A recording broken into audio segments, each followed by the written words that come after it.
Cahaya Sunnah. Assalamualaikum warahmatullahi wabarakatuh. Alhamdulillah, wassalatu wassalamu ala rasulillah. Segala puji bagi Allah subhanahu wa ta'ala, juga salawat dan taslim kepada Nabi besar Muhammad sallallahu alaihi wasallam. Melanjutkan bahasan kita mahkota pengantin, dan kita masuk ke pertanyaan yang akan dipaparkan oleh penulis di halaman 135. Bolehkah wanita mewarnai rambutnya untuk mempercantik diri di hadapan suami? Masalah rambut, teman-teman sekalian, adalah mahkota tubuh seseorang. Dan Nabi SAW memerintahkan bagi laki-laki dan perempuan untuk merawat rambutnya. Sebagaimana dalam sebuah hadis yang sahih, man kana lahu sya'r falyukrimhu. Siapa yang Allah karuniai rambut, maka semestinya dia merawatnya, menjaganya. Dan Nabi SAW memiliki rambut yang sangat indah. Beliau kadang-kadang membiarkannya sampai lumah atau jummah, sampai ujung kuping atau sampai di pundak beliau SAW. Dan rambut ini bagian daripada hal yang bisa mendapatkan pahala darinya. Seperti misalnya tadi, kalau merawatnya dengan niat ini adalah titipan dari Allah untuk mempercantik diri, mempergagah gigi, itu semua boleh.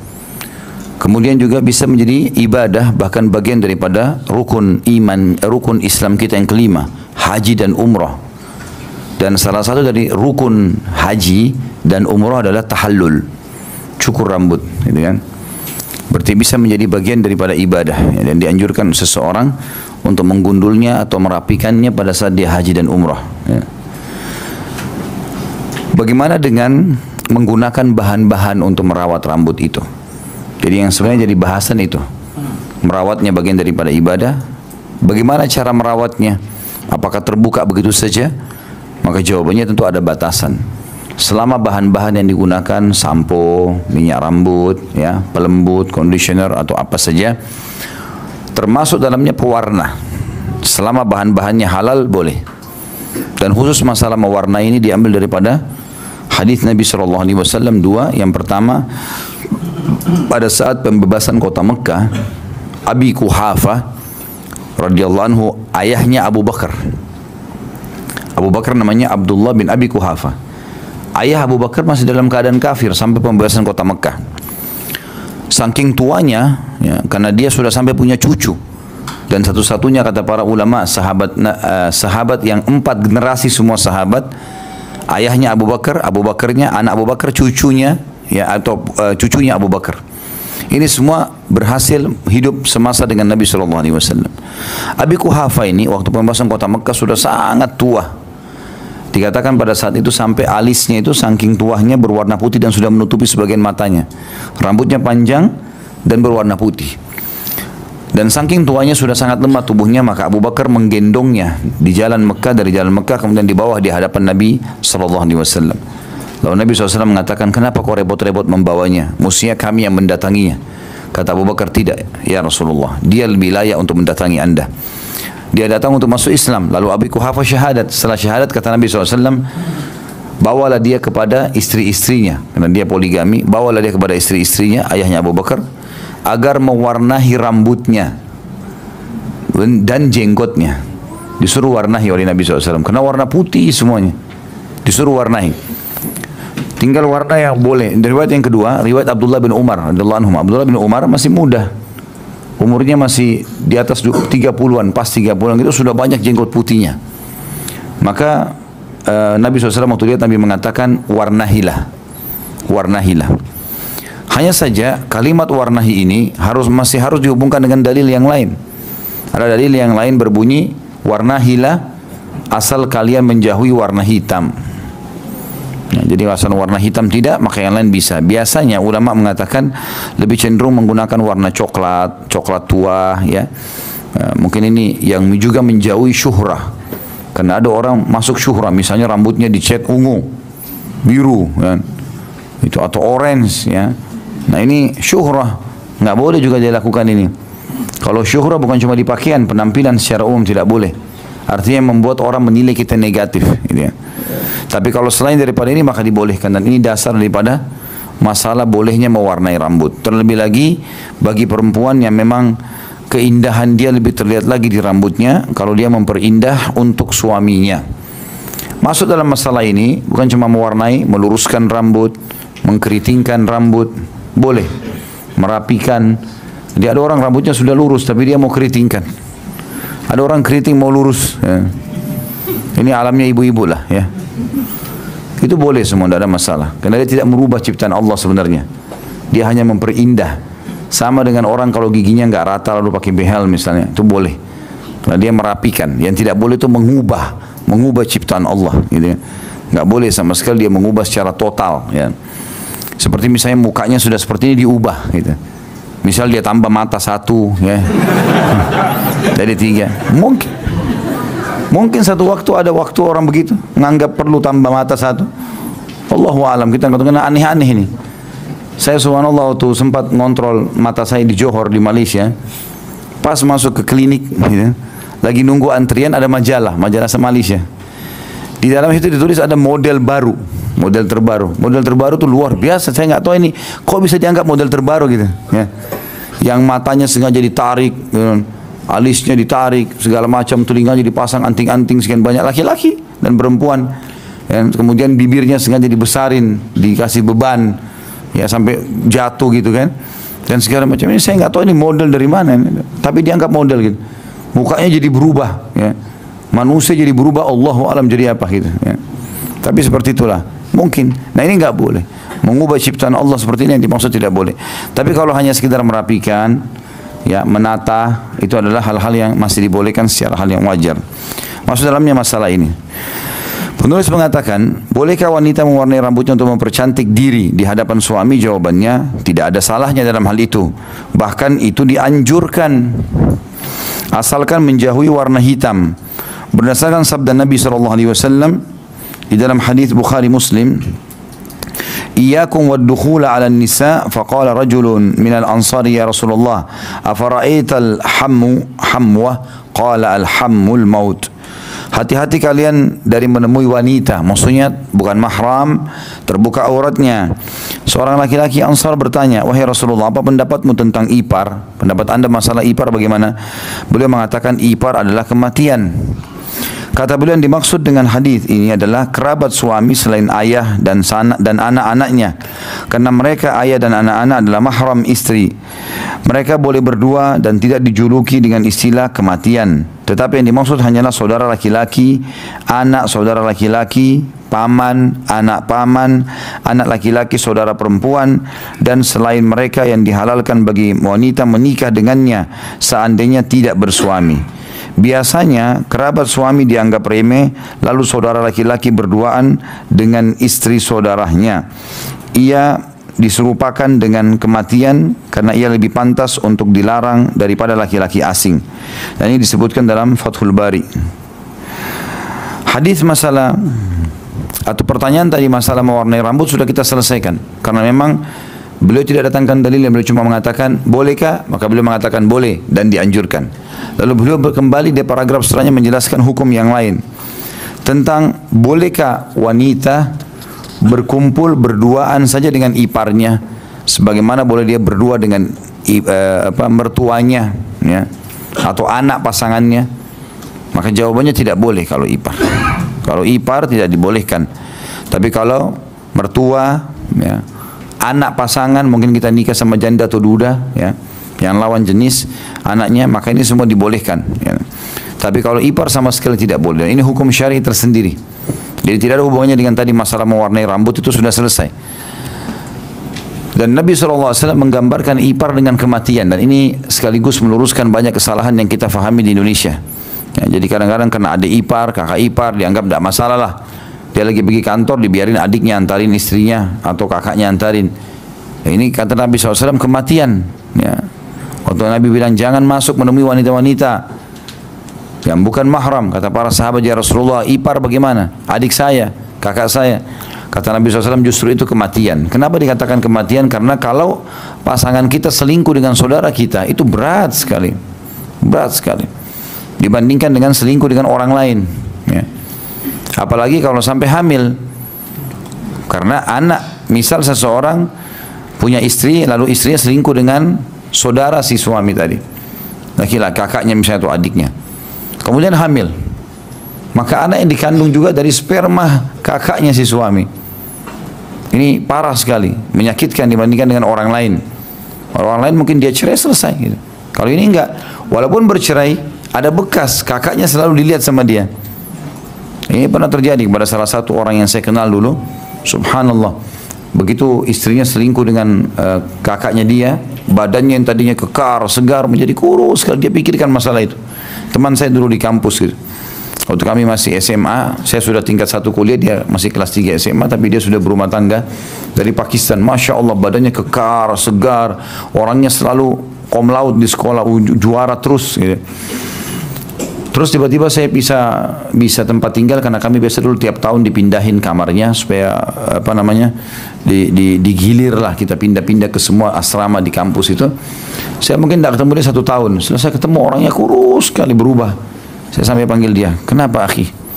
Ada apa? Dia bilang ada masalah saya. Nanti kalau ada waktu saya mau mampir ke kamar kamu, bisa? Saya bilang silahkan. Habis isya terbuka kamar. Datang tadi di kamar asrama saya, lalu dia ceritakan. Ternyata kasusnya tadi, ya kasusnya dia tinggalkan istrinya di negerinya, kemudian dia kuliah di Madinah. Ya orang bisa pulang, kalau punya duit dia bisa pulang 2 bulan sekali. 2 bulan, 3 bulan, maksud saya pada saat liburan dia bisa pulang. 6 bulan ya, 6 bulan sekali dia bisa pulang. Jadi setahun 2 kali pulang. Kalau tidak, dia tunggu tiket dari kampus gratis, dia harus lulus ujian, di akhir tahun dia pulang. Kemudian orang ini 1 tahun tidak ketemu istrinya. Kemudian dia pulang liburan 2-3 bulan, lalu dia kembali lagi kuliah, seperti itu, sekolah. Rupanya waktu dia pulang, istrinya rupanya nggak enak sama dia, cerita. Kalau selama dia kuliah di Madinah, ya istrinya diganggu oleh kakaknya sendiri yang serumah. Akhirnya terjadilah perselingkuhan. Dia bilang, bayangkan Khalid bagaimana sakit hati saya. Ini istri saya, ini kakak saya. Apa yang saya harus lakukan? Subhanallah, jadi saya memang berpikir hadis ini luar biasa. Menggambarkan ipar itu kematian. Karena bahaya, mungkin awalnya tidak. Mungkin pada saat kita minta tolong sama adik ipar atau kakak ipar menemani pasangan kita, mungkin awalnya tidak terjadi apa-apa. Tapi syaitan menjaga itu. Mungkin dengan tidak sengaja tersentuh, tidak sengaja ini, tidak sengaja itu, terjadilah interaksi yang berbahaya. Bukan berarti kita tidak boleh interaksi sama ipar ya, tapi kalau berduaan ini yang dimaksud. Ini tidak dibolehkan sama sekali, atau dikenal dengan khalwat. Tapi kalau kita ketemu di acara keluarga, orang menanyakan kabar baik bagaimana, kemudian kita tinggalkan, itu tidak ada masalah. Penulis berkata, maksudnya bahwa kematian itu lebih baik bagi suami dan istri daripada ridha dengan masuknya saudara laki-laki suami saat suami tidak ada di rumah. Atau hati-hatilah dengan perkara ini, sebagaimana kalian berhati-hati terhadap kematian.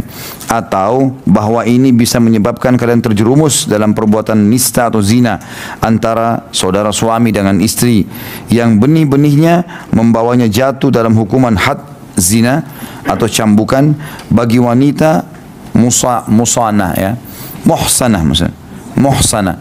Muhsanah artinya yang sudah menikah. Kalau laki-laki muhsan ya.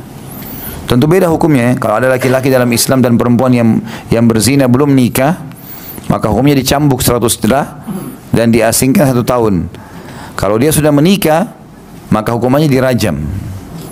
Sekali lagi, jadi kalau misalnya ada seorang muslim dan muslimah, satu waktu, ini contoh saja, mudah-mudahan tidak terjadi. Ada seorang muslim dan muslimah umurnya berzina di umur 15 tahun, atau dia berzina di umur 60 tahun, salah satunya masih muda sekali atau sudah tua, tapi belum pernah menikah.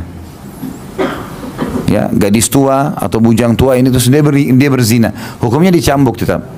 Kalau ada orang pernah menikah, walaupun 14 tahun dia pernah menikah, maka hukumannya adalah dirajam, muhsan, ya, dirajam. Ya. Termasuk tidak boleh selain daripada ipar adalah duduk merapat dengan yang bukan mahram di pengajian. Maju, kasih tempat. Lama-lama merapat semua ke belakang nanti. Ini tidak boleh juga ya. Ini yang dibahas oleh beliau tadi. Beliau mengatakan atau bahwa kematian itu lebih baik bagi ipar daripada menemui istri saudara laki-lakinya saat saudaranya tidak berada di rumah. Itu semua makna-makna hadis tadi. Di sini mungkin ada orang yang mengatakan, mengapa sedemikian bingung dan ragu, padahal sebagian ibu mengatakan saudara laki-laki, suami atau ipar, sekiranya istri saudaranya telanjang, niscaya ia akan menutupinya dengan pakaiannya. Jadi mengapa sedemikian bimbang dan ragu? Kalian membuka pintu dengan cara ini untuk orang ini. Ya. Kami jawab, hadis mulia ini bukan muatan kami, bukan hasil akal dan pengalaman kami, tapi ini adalah hadis Nabi SAW yang tak pernah berkata berdasarkan hawa nafsunya. Perkataannya hanyalah wahyu yang diwahyukan kepadanya. Zat yang telah menciptakan makhluk lebih tahu tentang mereka berikut jiwanya. Dialah yang telah memperingatkan kita agar hati-hati dari masuknya kerabat suami pada istri saat suami tidak berada di rumah lewat lisan Rasulnya SAW. Apakah kalian lebih tahu ataukah Allah? Orang mukmin itu wajib mengatakan kami mendengar dan kami patuh. Kita tidak mengatakan seperti yang dikatakan kaum Yahudi, saudara kerah dan babi. Ya, ini ada istilah. Jadi memang orang-orang Yahudi diberikan julukan oleh Nabi SAW saudaranya kera dan babi. Karena ada di antara mereka yang pernah dikutuk oleh Allah, dikenal dengan Ashabus Sabt, yang mengotot mancing hari Sabtu, Allah kutuk menjadi kera dan babi. Ya. Maka keluarlah istilah itu. Kami dengar dan kami durhaka. Begitu perkataan orang Yahudi. Kami dengar ayat-ayat Allah tapi kami durhaka, kami nggak mau ikut. Kalau kita enggak, kita mengatakan kami dengar dan kami patuh. Di samping itu, berbagai surat kabar mengabarkan tiap harinya kisah-kisah tentang saudara membunuh saudaranya setelah perselingkuhan dengan istri saudaranya terbongkar. Kisah-kisah percintaan seorang teman dengan istri temannya dan konspirasi pembunuhan dan banyak lagi untuk disebutkan. Karenanya berhati-hatilah hai saudaraku terhadap masuknya kerabat suami atau temannya saat suami sedang tidak berada di rumah. Ini yakni tidak memasukkannya ke dalam rumah adalah salah satu hak suami atas istrinya. Jika terjadi perselisihan antara suami istri, kepada siapakah mereka berhakim? Ini pertanyaan lain lagi. Jadi tadi poin tentang perempuan boleh dandan, boleh. Merawat rambut, boleh. Sudah selesai. Bahasan yang selanjutnya adalah masalah hukum ipar, bertemunya wanita dengan saudara atau kakak atau adik suaminya. Atau kita bisa balik juga ya. Boleh juga kita balik. Si laki-laki suami bertemu dengan adik atau kakak istrinya, sama. Dua-duanya fitnah. Saya tahu benar ada kasus rumah tangga yang kebetulan saya juga termasuk ikut dalam memecahkan pada saat itu. Jadi ada seseorang menikah kemudian tinggal di luar negeri, bukan tinggal di Indonesia, tinggal di luar negeri.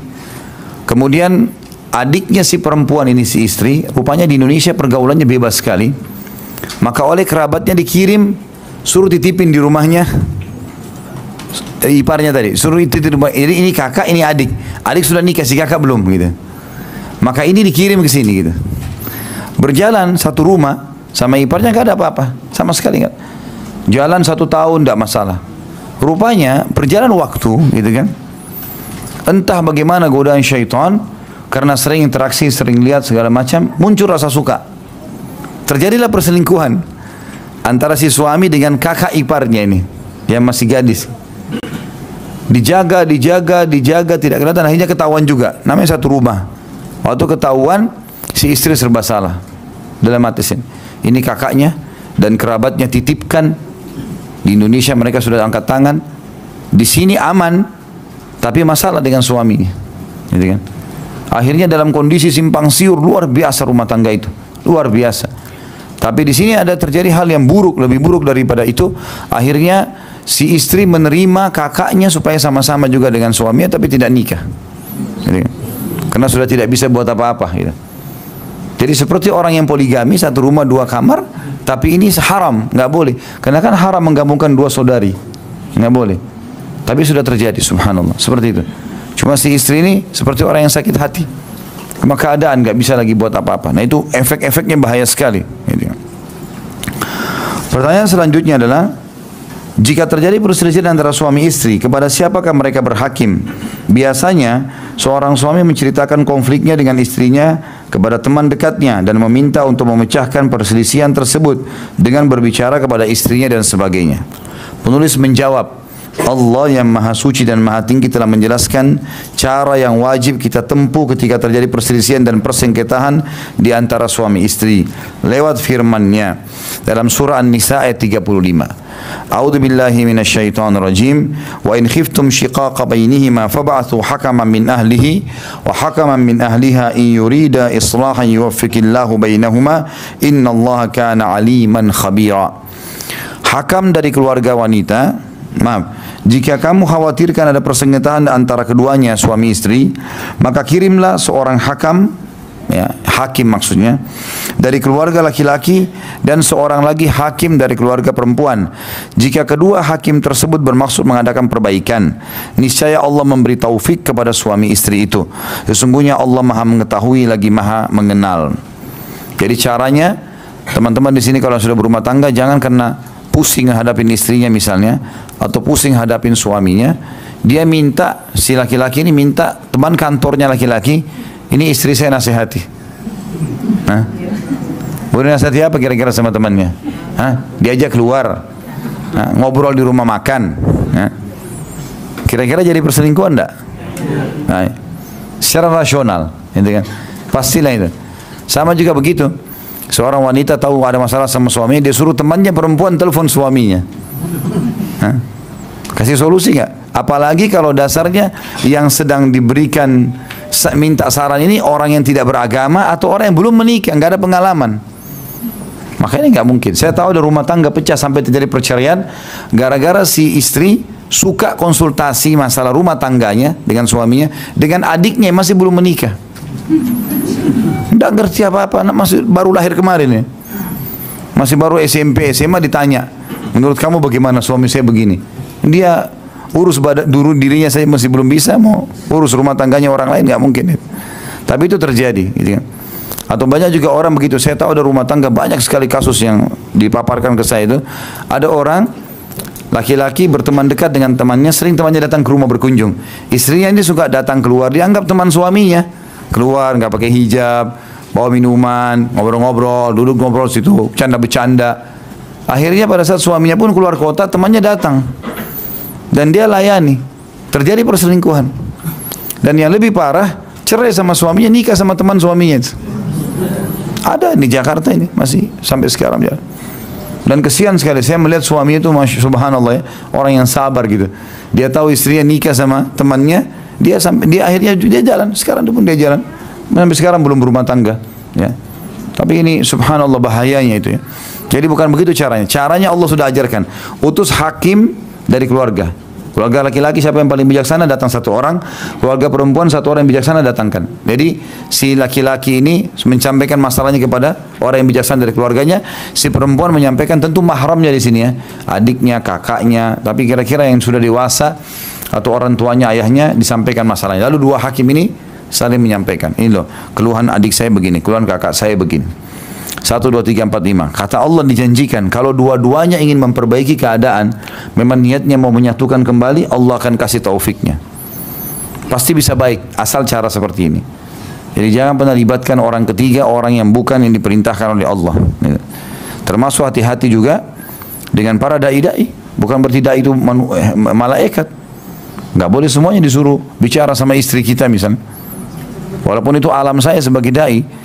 Saya tahu orang-orang dai mengatasnamakan diri dai, tapi akhirnya salah langkahnya. Gitu kan? Karena terlalu seringnya menanggapi curhat-curhat, akhirnya jadi masalah. Gitu. Jadi tidak boleh juga dilayani. Gitu. Harusnya gitu. Kalau bertanya hukumnya ini apa, jawabannya begini, selesai. Tapi kalau sudah mulai curhat lama ngomong, ini nggak bisa. Nggak boleh buka pintu itu. Ya. Kalau tidak mau masuk angin, jangan buka pintu yang masuk angin. Karena kalau sudah masuk angin kembung, kembung susah tidur. Mulai bayangin istrinya orang, suaminya orang, haram dalam agama. Nggak boleh. Karena itu jika terjadi perselisihan suami istri semestinya membawa masalahnya kepada dua hakim. Satu hakim dari keluarga suami dan satu hakim dari keluarga istrinya. Bukan kepada teman dekat agar istri bisa bercerita kepadanya sejauh mana penderitaan bersama suaminya. Lalu tanda kutip teman dekatnya memegang pundak si istri lalu meletakkan kepalanya pada kedua bahunya sambil menangis karena buruknya perlakuan suaminya. Setelah itu gilirannya mengadu, yaitu yakni mengadukan kepadanya akan pengabaian istri padanya. Hanya dua-dua pada curhat dia ini. Ya. Betapa banyak orang berangan-angan untuk menikah dengan seorang wanita yang sama kecantikannya, akal dan lainnya. Lalu tumbuhlah benih-benih perselingkuhan. Hati-hati saudaraku, hati-hatilah wahai suami dari tindakan mengabaikan kitabullah dan sunnah Rasulnya alaihi salatu wassalam. Maka hendaklah kehidupan anda seluruhnya merujuk kepada kitabullah dan sunnah Rasulnya alaihi salatu wassalam, baik dalam cinta maupun saat terjadi perselisihan. Kita berlindung kepada Allah dari kemunafikan dan perselisihan. Di sini kami harus mengingatkan tentang perlunya memisahkan kaum wanita dari kaum laki-laki ketika melakukan kunjungan keluarga dan berbagai kegiatan sejenisnya. Seringkali kita melihat laki-laki membawa istrinya saat bertandan ke rumah salah satu temannya untuk saling kenal di antara para istri. Lalu kaum wanita duduk bersama kaum pria dan mata saling memandang. Masing-masing laki-laki memandang istri temannya dan bisa jadi salah satunya tanda kutip bersedih karena kurangnya kecantikan istrinya. Jika dibandingkan kecantikan dimiliki istri temannya, akibatnya ia mulai tidak suka atau benci pada istrinya sendiri. Atau seorang wanita memandang suami temannya, lalu ia bersedih saat melihat bagaimana suami yang pengasih itu memperlakukan istrinya, bagaimana ia bersikap mesra dengannya, memuji kecantikannya dan bermuamalah dengan baik bersama istrinya. Namun mengapa hal ini tidak terjadi dari suami, dan begitulah seterusnya. Yang lebih parah, akan terjadi campur baur yang terlarang antara kaum laki-laki dan kaum wanita, dan membangkitkan kecemburuan di antara kaum wanita. Karena ketika perempuan yang satu melihat bahwa perempuan lain memakai pakaian terbagus, memasang anting-anting di telinganya, di tangannya terdapat emas seberat sekian, ditambah lagi keberadaan suaminya yang penuh cinta dan menyenangkan, serta tidak pernah menyuruh dan mengeraskan suaranya, penuh kelembutan dan berpendidikan, lalu ia pun mulai membandingkan dengan suaminya. Dan ini bahayanya. Artinya boleh saja saya ngajak istri saya ke rumah teman saya, lalu istri saya ketemu sama istrinya, ya sudah, mereka duduk ngobrol kenalan, itu nggak apa-apa. Tapi duduk ngobrol sama kita sama-sama rame-rame, ini yang dilarang kata penulis. Karena khawatirnya kalau duduk berempat misalnya, lalu istrinya ini melihat suaminya sana, ya, istri sana melihat suami yang ini. Terjadilah penilaian-penilaian. Ya. Ini bahaya dan ini banyak terjadi. Ini tidak boleh teman-teman sekalian, tidak boleh sama sekali. Jangan lakukan. Kalau ada pun pertemuan dengan teman-teman, biarkan perempuan duduk sendiri, laki-laki duduk sendiri. Itu jauh lebih aman. Karena tatapan mata tidak bisa dikontrol, orang bisa melihat salah. Akhirnya kita nilai pasangan kita kurang, gitu kan? Kata para ulama, salah satu hikmah daripada hijab, perempuan berjilbab apalagi sampai bersyadar, adalah menghilangkan kejenuhan dari pasangan yang bisa saja melihat wanita lain akhirnya menganggap lebih dari istrinya. Di luar pakai cadar, pakai jilbab besar. Begitu tiba di rumah dibuka, berubah penampilannya. Dan laki-laki berpengaruh dengan pandangan-pandangan seperti itu. Ya. Maka itu hikmah-hikmah syar'i. Sehingga dia pada saat masuk di rumah, dia lihat istrinya untuk buka abaya atau buka jilbabnya. Seperti orang yang berbeda tadi yang waktu dia temani jalan, gitu kan, berbeda. Dan juga hikmah syar'i kenapa perempuan disuruh berhijab, agar jangan orang lain menilainya, baik itu negatif ataupun positif. Ya. Sama halnya juga, selain kumpul begini saja nggak boleh, apalagi menceritakan kelebihan-kelebihan pasangan, terutama dalam masalah biologis. Ini nggak boleh sama sekali. Oh suami saya itu begini, begitu, hebat segala macam. Istri saya itu begini, kalau diceritain seperti temannya lihat pasangannya. Ini kata Nabi SAW, manusia yang paling buruk di antara kalian adalah orang yang telah menggauli pasangannya, ya, istrinya, dan istrinya juga sudah bergaul dengannya, kemudian dia mengekspos itu. Kata Asma binti Yazid radhiyallahu anha, sahabiat Nabi, ya Rasulullah, sungguh kaum laki-laki dan perempuan melakukan itu sekarang di Madinah. Sahabat ini ada yang melakukannya. Kata Nabi SAW, jangan kalian lakukan, tinggalkan segera. Karena itu seperti syaitan laki-laki dan syaitan perempuan ketemu di jalanan, lalu mereka berzina depan umum, lalu dilihat oleh semua orang. Jadi nggak boleh kita ceritakan. Allah kasih kita pasangan lebih, alhamdulillah, gitu kan. Ya udah kita nikmati saja sudah, seperti itulah. Baiklah kalau begitu, kita berdoa kepada Allah Subhanahu wa taala, semoga majelis kita berkahi olehnya dan jadikan sebagai tambahan amal kita pada hari kiamat. Semoga seluruh amal yang pernah kita kerjakan dan akan kita kerjakan diterima dengan kemahamurahannya, dan juga semoga saja dosa semua yang pernah kita kerjakan diganti dengan kemahamurahannya menjadi pahala. Dan kita selalu mendoakan Indonesia agar menjadi negara makmur, tentram, damai, seluruh muslimin bersatu di bawah bendera ukhuwah Islamiyah, dan juga Semoga seluruh ibadah mereka kembali kepada Al-Quran dan Sunnah. Dan semoga Allah mengaruniakan kita pemimpin Muslim yang kembali kepada Al-Quran dan Sunnah. Semoga Indonesia menjadi contoh bagi negara-negara yang lain. Dan tidak akan pernah kita lupakan saudara kita di Palestina, di Syria, di Yaman, di Irak, di Myanmar, di Ahsa, dimanapun mereka berada sedang tidak. Semoga Allah ikhlaskan niat mereka. Semoga Allah ikhlaskan niat mereka. Terima para syuhada mereka. Mulakan Islam di tangan mereka dan tangan kita semua. Dan semoga Allah partisipasikan kita bersama mereka di pahala, baik dengan doa, dengan harta, juga dengan jiwa kita. Dan semoga Allah dengan kemahamurahannya menyatukan kita semua di surga firdausnya tanpa hisab. Sebagaimana satu kita di majlis ilmu yang mulia ini. Kalau ada benar dari Allah, kalau salah saya mohon dimaafkan. Subhanakallahumma bihamdika asyhadu an la ilaha illa anta astaghfiruka wa atubu ilaik. Wassalamualaikum warahmatullahi wabarakatuh.